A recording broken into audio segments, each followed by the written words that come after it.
When Shanquella Robinson boarded a plane bound for Cabo, San Lucas, it was supposed to be a luxurious getaway, a sun-soaked escape with friends in paradise. But within 24 hours of landing, she was dead.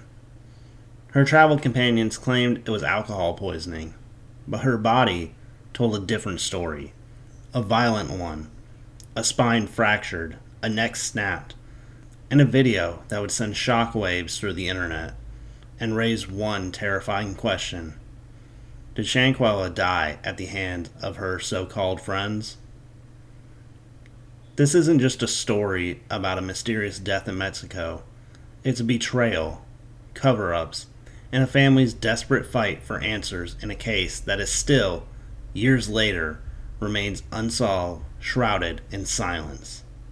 Welcome to the Friday Night Campfire Stories. My name is Rob, and I will be your host for this evening.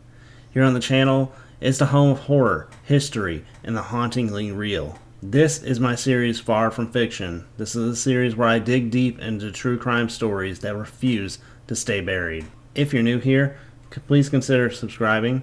I post 3 full-length videos every single week covering true crime, paranormal history, and original stories that you won't find anywhere else. So now, grab a blanket, settle close to the fire, and prepare yourself, because tonight we'll be telling the story of Shanquella Robinson, and nothing about this case is what it seems.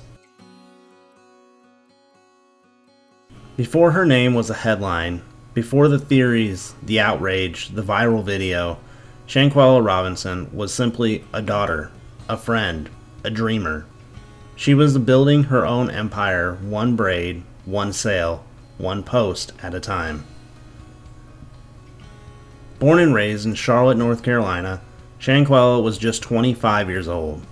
She had graduated from Winston-Salem State University, and by all accounts, she was already living the kind of life most people only talked about. She was the proud owner of not one, but 2 businesses: Exquisite Boutique, a fashion line, and Exquisite Kids, a children's hair braiding company. Shanquella was driven, stylish, and fiercely independent. Her Instagram was filled with bright colors, confident poses, and quotes about success and self-love. She wasn't just chasing the American dream, she was building her own version of it. But more than that, she was loved. Her mother, Salamandra, described her as someone that could bright up a room by just walking into it. She was known for her kindness, her loyalty, and the way that she showed up for people she cared about. This is what made her sudden death so devastating, and makes what happened next so hard to understand. Because just days before Halloween in 2022, Shanquella packed her bags for her luxury villa in Cabo, San Lucas. It was supposed to be a fun weekend trip with friends, but within 24 hours of arriving, her family would receive a phone call no parent ever should have. And the story that they were told didn't make any sense. On October 28, 2022, Shanquella Robinson departed from Charlotte, North Carolina en route to the sun-drenched shores of Cabo San Lucas, Mexico. Accompanying her were 6 individuals, a mix of close friends and acquaintances, collectively known now as the Cabo Six. Their destination, Villa Linda 32, a luxurious rental nestled within the upscale Puerto Los Cabos resort. Among them was Khalil Cook, Shanquella's best friend for over 5 years. Their bond was well known amongst the family and friends, with Khalil often present at family gatherings and events. There was also Malik St. Patrick Dyer, 26. He was another member of the group. While details about Malik are limited, he was identified as one of the individuals on the trip. Winter Essence Donovan was part of the circle as well, though specific information about her background remains scarce. Elise Michelle Hyatt, 27, was amongst the travelers. Like others, public details about her are very minimal. Dejane Imani Jackson, 26, later identified in a viral video that we will get to in just a few moments, but they became a central figure in the ensuing investigation. And then there was Nazir Tyree Vincent Wiggins, 25, reportedly arrived in Cabo a day after the others.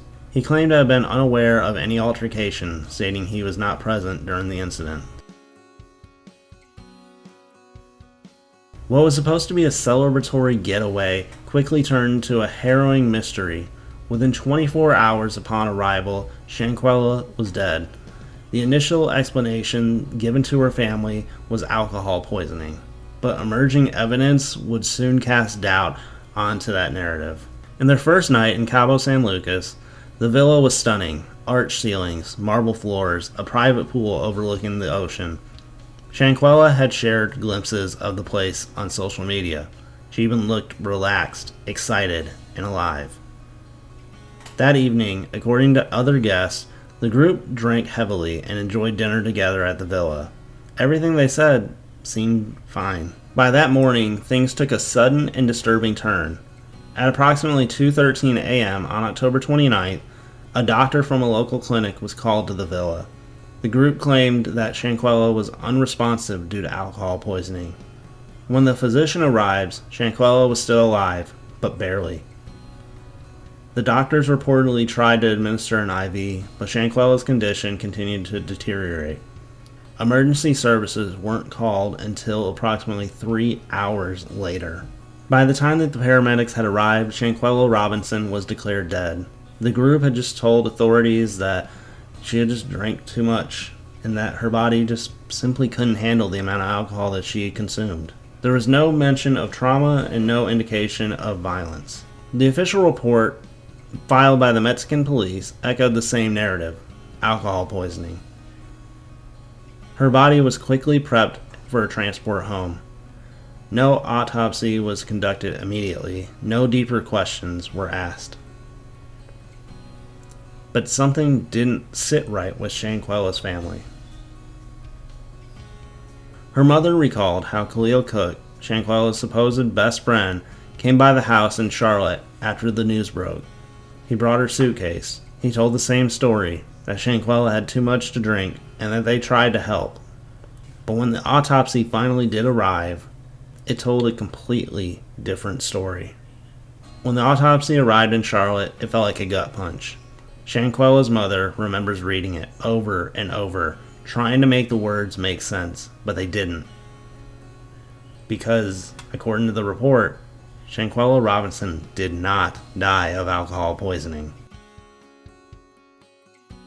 According to the autopsy conducted October 30th, 2022, just one day after her death, Shanquella's body told a different story.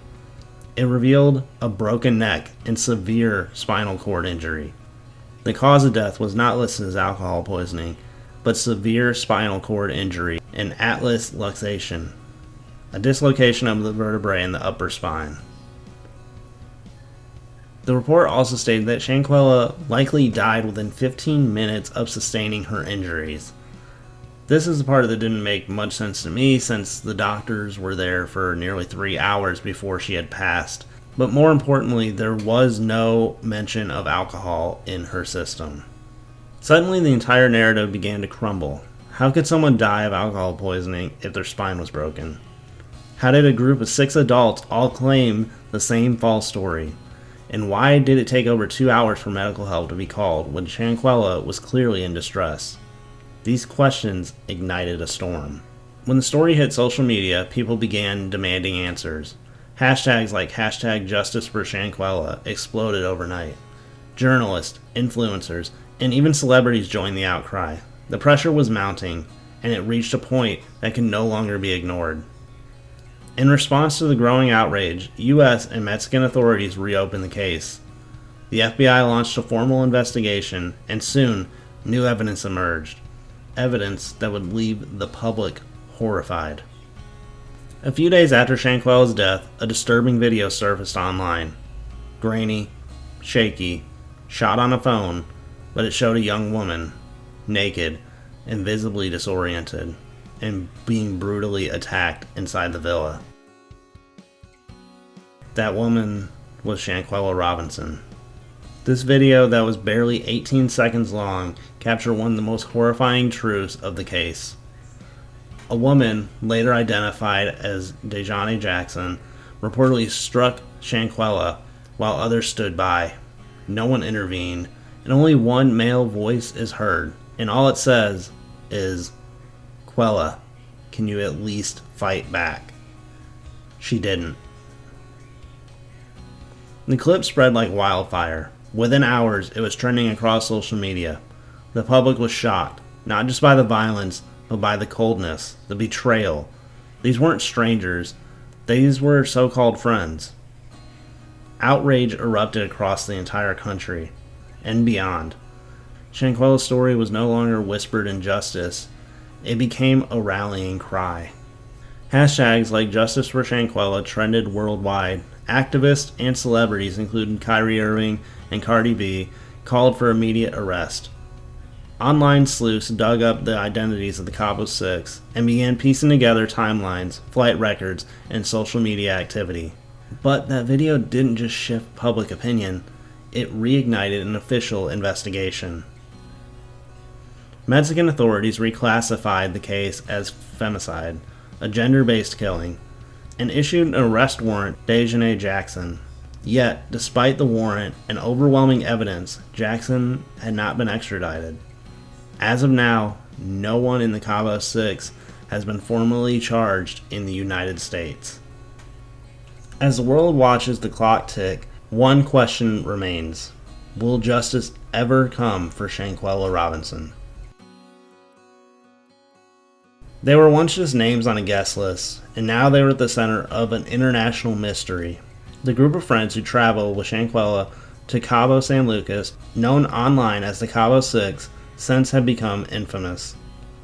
Those six individuals, Khalil Cook, Dejane Jackson, Malik Dyer, Winter Donovan, Elise Hyatt, and Nazir Wiggins. Khalil had been friends with Shanquella for years, her family describing him as like a brother. Yet, he was one of the first to tell the alcohol poisoning story, and the one who brought her suitcase back to her mother. Dejane Jackson, the woman seen attacking Shanquella in the viral videos, became the public primary target. Mexican authorities later named her in the arrest warrant. Malik Dyer and Winter Donovan were also in the room. According to reports, neither stepped in to help stop the assault. In fact, some speculate that another video, still unseen in the public, may showcase a second assault involving Winter. Elise Hyatt's role remains vague. Little is publicly known about her behavior during the trip. Nazir Wiggins claimed to have arrived a day later, after the attack had already happened. He went on live on social media defending himself, insisting he never saw Shanquella harm. The FBI launched their own investigation, but as of today, no charges have been filed in the United States. And Dejane Jackson, still not extradited. Theories began to swirl online that the attacks were premeditated, that jealousy played a role, that there was tension long before they even boarded that plane. Others speculate that there are more videos, more that has not been made public. But despite the outrage, the hashtags, the news coverage, justice continues to feel distant. And so, the Cabo Six remained free, living their lives while Shanquella's family is left with nothing but questions. Why did they lie? Why did no one help? Why is no one being held accountable? And perhaps the most haunting question of all, what really happened that night in Cabo? After everything we uncovered, the lies, the video, the silence, there's one question I can't stop asking. What happened to Shanquella Robinson? Now, I want to be clear, what I'm about to share is just my opinion. It's based on evidence that has been made public, but it's the theory that just makes the most sense to me. I believe that Dejane Jackson and Shanquella got into a fight, obviously. We don't know what sparked it. Maybe it was jealousy, maybe resentment, maybe something else entirely. But what we do know, what we've seen, is Dejane attacking Shanquella while others stood by. In that moment, I don't think Dejane intended to kill her. I believe it was just violent and reckless assault, one that crossed the line into fatal territory. It's possible that the fatal blow came during the fall when Shanquella was thrown to the ground that you can see in the video. That's when the injury to her spinal cord most likely could have occurred. And that's the tragedy here. Whether intentional or not, Dejanay Jackson caused the death of a young woman who trusted her enough to vacation with her. The act, caught on camera, has left the family shattered and in a world of demanding answers. I also believe that if anyone in the room thought Dejanay was going to kill Shanquella, someone would have stepped in. I want to believe that at least. But that doesn't excuse for what happened. The inaction, the lies, the cover-up. Whether this was a crime of passion, of ego, or of negligence, it was a crime. And Dejanay Jackson, in my opinion, belongs behind bars. She took part in an act that led to the death of Shanquella Robinson. There is no walking away from that. This wasn't an accident. This wasn't alcohol poisoning. This was a young woman beaten and left to die by people she thought were her friends. Her story deserves justice, and her family deserves peace. True crime isn't just about the mystery, it's about the people. And tonight, we remember Shanquella Robinson, a daughter, a sister, a friend, a young woman who should still be here. She wasn't just a name in a headline or a face in a viral video. Shanquella was known for her warmth, her laughter, and the joy she brought those around her. She had dreams, big ones. She was a successful entrepreneur, building her own businesses and making her mark at just 25 years old. But what stands out the most from those who loved her wasn't her success, it was her spirit. That radiant, fearless, beautiful energy that lit up a room. What happened to Shanquella should have never happened. She put her trust in the wrong people, and she paid the ultimate price. Her family has been forced to grieve, not just for her loss, but the way that she was taken, and the justice that still hasn't come. Here at the Friday Night Campfire Stories, we don't just tell the stories, we carry them. We speak names like Shanquella Robinson so they are not forgotten, so the world keeps asking questions. So maybe, just maybe, one day someone is finally held accountable. To her family and to her true friends, our hearts are with you. May you find the strength in your fight for answers, and peace in the legacy of life lived with light and love. Rest easy, Shanquella. We'll continue to say your name.